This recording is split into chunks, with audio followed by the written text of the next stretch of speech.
नमस्कार सगळ्यांना. आज आहे 3 जानेवारी. तर आत्ताची एक मोठी ब्रेकिंग न्यूज आलेली आहे. जर लाडक्या बहिणीला कुठलाही किंवा तुम्हाला कोणतेही पैसे आले नसतील अजून पण, तर त्यांच्यासाठी खूप धक्कादायक बातमी आहे. कारण जर तुम्हाला आत्तापर्यंत एकही रुपया आला नसेल, तर तुमचा अर्ज बाद झालेला असू शकतो. तो तुम्हाला कसा चेक करायचा आहे आणि बाद झाला असेल तर काय करायचं आहे, ते सगळं मी तुम्हाला व्हिडिओद्वारे सांगणार आहे. तर व्हिडिओ शेवटपर्यंत बघा. कारण मंत्रिमंडळात एक मोठा निर्णय झालेला आहे. कालच बैठक झालेली आहे. त्या बैठकीत मोठे निर्णय झालेले आहेत. तसेच जे लाडक्या बहिणीचे निकष आहेत, ते पण त्यांनी जाहीर केलेले आहेत बैठकीतच. ते 5 निकष कोणते आहेत, ते पण आपण पाहणार आहोत.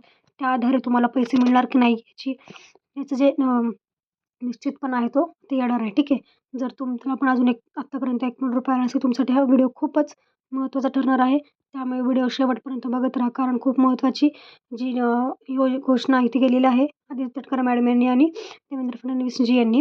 त्यामुळे तुम्हाला हे खूप महत्त्वाचं ठरणार आहे हा व्हिडिओ. तर नक्की हा व्हिडिओ जास्तीत जास्त शेअर करा आणि लाईक करा. तसेच चॅनलला सबस्क्राईब करून ठेवा. कारण अशाच नवीन अपडेट्स आणि महत्त्वाच्या अपडेट्स आपण तुमच्यापर्यंत पोहोचवत असतो. ज्यामुळे तुम्हाला लवकरात लवकर तातडीने सगळ्या माहिती कळत असतील. ठीक आहे. तर बघा, तुम्हाला जर अजूनही लाडक्या बहिणीचे पैसे मिळाले नसतील, तर तुमच्यासाठी ही धक्कादायक बातमी आहे, वाईट बातमी आहे. कारण जर तुम्हाला पैसे आले नसेल, तर तुमचा अर्ज बाद असू शकतो. तुम्हाला तो अर्ज बाद झाला का शोधून काढायचं, त्याचं कारण शोधून काढायचं आणि त्याच्यावर प्रक्रिया करायची. ठीक आहे. जर तुम्ही लवकरात लवकर हे केलं तरच तुम्हाला पैसे मिळतील, नाहीतर तुम्हाला पैसे जे आहेत ते मिळणार नाही आहेत. ठीक आहे. आपण त्या सगळ्या गोष्टी सविस्तरपणे पुढे पाहणार आहोत. तसेच लाडक्या बहिणीचे निकष आहेत ते बदललेले आहेत. ते 4 निकष जे आहेत, ठीक आहे, ते पण आपण पाहणार आहोत. तर व्हिडिओ बघूयात आपण सविस्तर. चला. त्या लाडक्या बहिणींना 1500 मिळणारच नाहीत. फडणवीस सरकारने सांगितले 6 महत्त्वाचे निकष. ठीक आहे. म्हणजे आता ज्या निकषात ह्या महिला बसणार नाहीत, त्या महिलांना आता इथून पुढे ₹1500 मिळणार नाहीत. ठीक आहे. ते 6 निकष आपण पाहणार आहोत. त्यानुसार बघूयात आपण. बघा, गुरुवारी नव्या सरकारची पहिली मंत्रिमंडळाची बैठक पार पडली आहे. त्यात लाडकी बहीण योजनेबाबत एक मोठा निर्णय घेण्यात आला आहे. बघा, कालच मंत्रिमंडळ जे आहे बैठक, म्हणजे मंत्रिमंडळ स्थापन झाल्यापासून काल पहिली मंत्रिमंडळ बैठक पार पडली. त्यात लाडक्या बहिणीविषयी खूप महत्त्वाच्या घोषणा किंवा महत्त्वाचे निर्णय केले गेले. ते निर्णय पण तुम्हाला मी सांगणार आहे. तर व्हिडिओ बघत राहा. बघा, लाडकी बहीण योजनेअंतर्गत ₹1500 जुलै महिन्यापासून महिलांच्या खात्यावर जमा होत आहेत. पहिले 2 हप्ते एकत्र त्यानंतर उर्वरित 2 हप्ते एकत्र खात्यावर जमा झाले होते. त्यानंतर आता डिसेंबरपर्यंत 6 हप्ते महिलांच्या खात्यावर जमा करण्यात आले आहेत. ज्या महिलांना अजूनही योजनेचा लाभ मिळाला नाही, त्यांचे अर्ज बाद झाले असावेत. बघा, त्यांचे अर्ज बाद झाले असावेत अथवा त्यांच्या कागदपत्रात काहीतरी गडबड असावी. त्यामुळे तुम्ही तातडीने हे शोधून काढा, नाहीतर तुमचा अर्ज बाद होण्याची शक्यता आहे. बघा, म्हणजे जर तुम्हाला आत्तापर्यंत ₹1 आला नसेल, तर मात्र तुम्हासाठी अडचण निर्माण होणार आहे. कारण जर तुम्हाला आत्तापर्यंत ₹1 आला असेल, तर त्याचा अर्थ अर्थ असा होतो की तुमचा अर्ज बाद आहे किंवा तुमच्या कागदपत्रात काहीतरी गडबड आहे. तुम्हाला हे लवकरात लवकर शोधून काढायचं आहे. तुमचं रिझन काय आहे? कारण तुम्हाला स्टेटस चेक केल्यावर तुमचं रिझन दिसतं तिथे काय रिझन आहे किंवा काय आहे. शोधून काढायचं, त्याच्यावर उपाय करायचा. नाहीतर तुमचा अर्ज बाद होऊ शकतो किंवा तुम्हाला पैसे मिळणे बंद होऊ शकते. त्यामुळे आत्तापर्यंत ज्या मुलांना पैसे नाही आले त्यांच्यासाठी खूपच काय म्हणू आपण, महत्त्वाची गोष्ट आहे. कारण जर आत्तापर्यंत पैसे नसला तर मग तुमचा अर्ज बाद असेल किंवा तुमच्या कागदपत्रात काहीतरी गोंधळ असेल, तर तुमची कागदपत्र तुम्ही जी अपलोड केली ती व्यवस्थित आहे का ते चेक करा. बँकेत जाऊन व्यवस्थित बघा की आपलं आधार सीडिंग आहे की नाही. ठीक आहे. किंवा मग अर्जाचं स्टेटस काय आहे, का पेंडिंग आहे, का त्याचं रिझन काय दाखवते ते शोधून काढा आणि त्याच्यावर व्यवस्थितपणे हे करा. ठीक आहे. नाहीतर मग तुम्हाला तुमचा अर्ज हा कायमचा बाद होऊ शकतो. इथून पुढे तुम्हाला पैसे मिळणारच नाहीत. ठीक आहे. तर लवकरात लवकर शोधून काढा, जेणेकरून तुम्हाला पैसे मिळतील. गुरुवारी नव्या सरकारची पहिली मंत्रिमंडळाची बैठक पार पडली. त्यात लाडकी बहीण योजनेबाबत मोठा निर्णय घेण्यात आला आहे. केशरी आणि पिवळे रेशन कार्ड वगळता सर्व अर्जांची पडताळणी होणार आहे. बघा, म्हणजे ही लाडकी बहीण जी योजना होती ती फक्त केशरी आणि पिवळे रेशन कार्ड धारकांसाठी होती. त्यात जर तुमचं व्हाईट रेशन कार्ड म्हणजे पांढरं रेशन कार्ड असेल आणि तुम्ही फॉर्म भरला असेल, तर आता इथून पुढे तुम्हाला वगळण्यात येणार आहे. हा पहिला निकष झाला. ठीक आहे. पहिला निकष कुठला आहे? रेशन कार्ड धारकांचं, म्हणजे ज्यांचं पांढरं रेशन कार्ड असणार आहे त्यांची तपासणी केली जाणार आहे.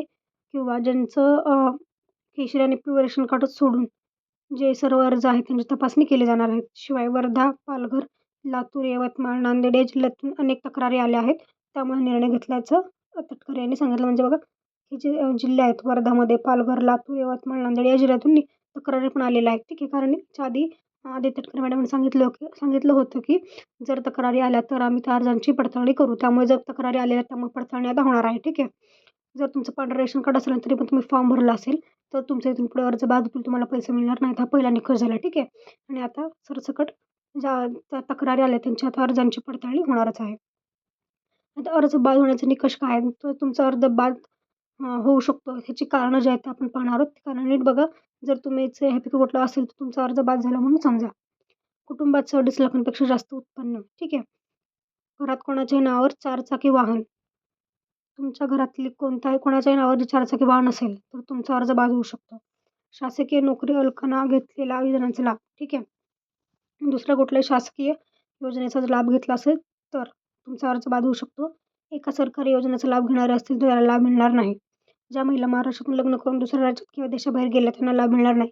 म्हणजे जर तुम्ही महाराष्ट्रातल्या असाल आणि तुमचं लग्न होऊन तुम्ही दुसऱ्या राज्यात गेला असाल, ठीक आहे, तरी तुम्हाला आता योजनेचा लाभ मिळणार नाही. ज्यांनी ऑनलाईन आणि ऑफलाईन दोन्ही अर्ज भरले त्यांचे अर्ज बाद केले जाणार. तर काही महिलांनी काय केलं, दोन्हीकडे फॉर्म भरले. ऑनलाईन पण फॉर्म भरले आणि ऑफलाईन म्हणजे अंगणवाडी सेवेकडे जाऊन फॉर्म भरलेला आहे. दोन्ही ठिकाणी जर फॉर्म भरले असेल तर त्यांचे पण अर्ज आता बाद केले जाणार आहेत. त्यांना इथून पुढे पैसे मिळणार नाहीत. हे जे निकष आहेत, 6 निकष तुम्हाला कळलेच असतील. हे व्यवस्थित वाचून घ्या, कारण यापैकी कुठल्याही एका निकषात तुम्ही बसत असाल तर तुम्हाला पैसे मात्र काही मिळणार नाहीत. मुख्यमंत्री लाडकी बहीण योजनेच्या लाभार्थ्यांची पडताळणी केली जाणार आहे. अखेर चर्चांना आदित्य तटकरे यांनी पूर्णविराम दिला. गुरुवारी झालेल्या नव्या सरकारच्या पहिल्या मंत्रिमंडळाच्या बैठकीत महत्त्वपूर्ण निर्णय घेण्यात आला. मुख्यमंत्री फडणवीस यांनी निवडणुकीनंतरच फेरपडताळणी होणार असल्याचे संकेत दिले आहेत. आदित्य तटकरे काय म्हणाले, आयकर आणि परिवहन विभागाकडून आम्ही माहिती मागवली आहे. ज्यांचे उत्पन्न वाढ झाली आहे अथवा ज्यांचं उत्पन्न जास्त आहे अशा सर्व महिलांचे अर्ज बाद केले जातील. म्हणजे बघा, RTOकडनं आता हे जे आहे ते माहिती मागवलेली आहे. कारण ज्या घरात किंवा ज्यांच्या कुटुंबात 4 चाकी वाहन असेल त्या कुटुंबातील महिलेला आता योजनेचा लाभ मिळणार नाही. जर तुमच्या घरात पण 4 चाकी असेल तर तुमचे आता इथून पुढे पैसे जे आहेत लाडकीचे बंद होणार आहेत. त्यामुळे आता त्यांनी ज्या माहिती मागवली त्या माहितीत जर ज्या महिला सापडतील किंवा ज्या महिला भेटतील की ज्यांच्या घरात 4 चाकी आहे अशा महिलांचे अर्ज बाद केले जातील. तसं ज्यांच्या उत्पन्नात आता वाढ झालेली आहे किंवा उत्पन्न जास्त असलं 2.5 लाखापेक्षा जास्त त्यांचे पण अर्ज बाद होतील. ज्या महिलांना नोकरी आहे आणि त्यांचं उत्पन्न निकषामध्ये बसत नाही त्यांचे अर्ज बाद होतील. फेर तपासणीसाठी आयकर विभागाकडून डेटा मागवला आहे. म्हणजे जर तुम्ही IT रिटर्न भरत असाल, इन्कम टॅक्स, तर तुमचा तर तो पण डेटा मागवला गेला आहे. त्या डेटा जर तुम्ही असाल, तुमचं नाव असेल, तुमचा अर्ज बाद होण्याची शक्यता आहे. राज्यात फेर तपासणी सुरू झाली आहे. याआधी पुणे, लातूरसह अनेक जिल्ह्यात अर्ज बाद झाले आहेत. त्याच्या आधी पण पुणे आणि लातूरमध्ये अर्ज बाद झालेले आहेत. तर बघा, मुख्यमंत्र्यांनी काय स्पष्ट संकेत दिले ते पाहूयात. एकूण 5 निकषांच्या आधारे अर्ज बाद करण्याची प्रक्रिया राबवली जाणार आहे. मुख्यमंत्री फडणवीस यांच्याशी चर्चा करून मंत्रिमंडळाच्या बैठकीत हा महत्त्वपूर्ण निर्णय घेण्यात आलेला आहे. ज्या महिलांनी फसवणूक केली आहे त्यांना पैसे परत द्यावे लागतील, अन्यथा गुन्हा दाखल केला जाईल. त्यांच्यावर कारवाई केली जाणार असल्याचं मुख्यमंत्री फडणवीस यांनी निवडणूक निकालानंतर स्पष्ट केलं होतं. म्हणजे ज्या महिलांनी खोटं बोलून किंवा निकषात न बसता पण ह्या योजनेचा लाभ घेतला त्यांनी पैसे परत करावे आणि तसं नाही केल्यास त्यांच्यावर कडक कारवाई करू असं जे आहे ते मुख्यमंत्री फडणवीस यांनी सांगितलं होतं. त्यामुळे जर तुम्ही पण निकषात बसत नसाल तर तुम्ही पैसे परत करू शकता, नाही तर तुमच्यावर कारवाई केली जाऊ शकते. खूप महत्त्वाची अपडेट आहे. कारण ज्या महिलांनी निकषात न बसता किंवा पात्रता नसताना पण फॉर्म भरलेत त्यांच्यासाठी अडचण निर्माण झाली आहे. कारण त्यांना आता एकतर पैसे परत करावे लागतील, आत्तापर्यंत जेवढे भेटलेत तेवढे, किंवा मग त्यांना आता कडक कारवाईला सामोरं जावं लागणार आहे. जर तुम्हाला पण असं काही नको असेल तर पैसे परत करू शकता तुम्ही. अर्ज लिहून पैसे परत करू शकता. आणि ज्यांना अजून पण ₹1 आला असेल त्यांच्यासाठी पण महत्त्वाचं आहे की जर तुमचा अर्ज बाद असेल तर तुम्हाला पैसे येणार नाहीत किंवा काही कागदपत्रामध्ये अडथळा असेल तरी पैसे येणार नाहीत. त्यामुळे ते चेक करा, त्याच्यावर काम करा आणि मग परत तुम्हाला पैसे मिळू शकतात. ठीक आहे. तर आजच्या व्हिडिओमध्ये एवढंच. भेटूया पुढच्या व्हिडिओमध्ये. धन्यवाद.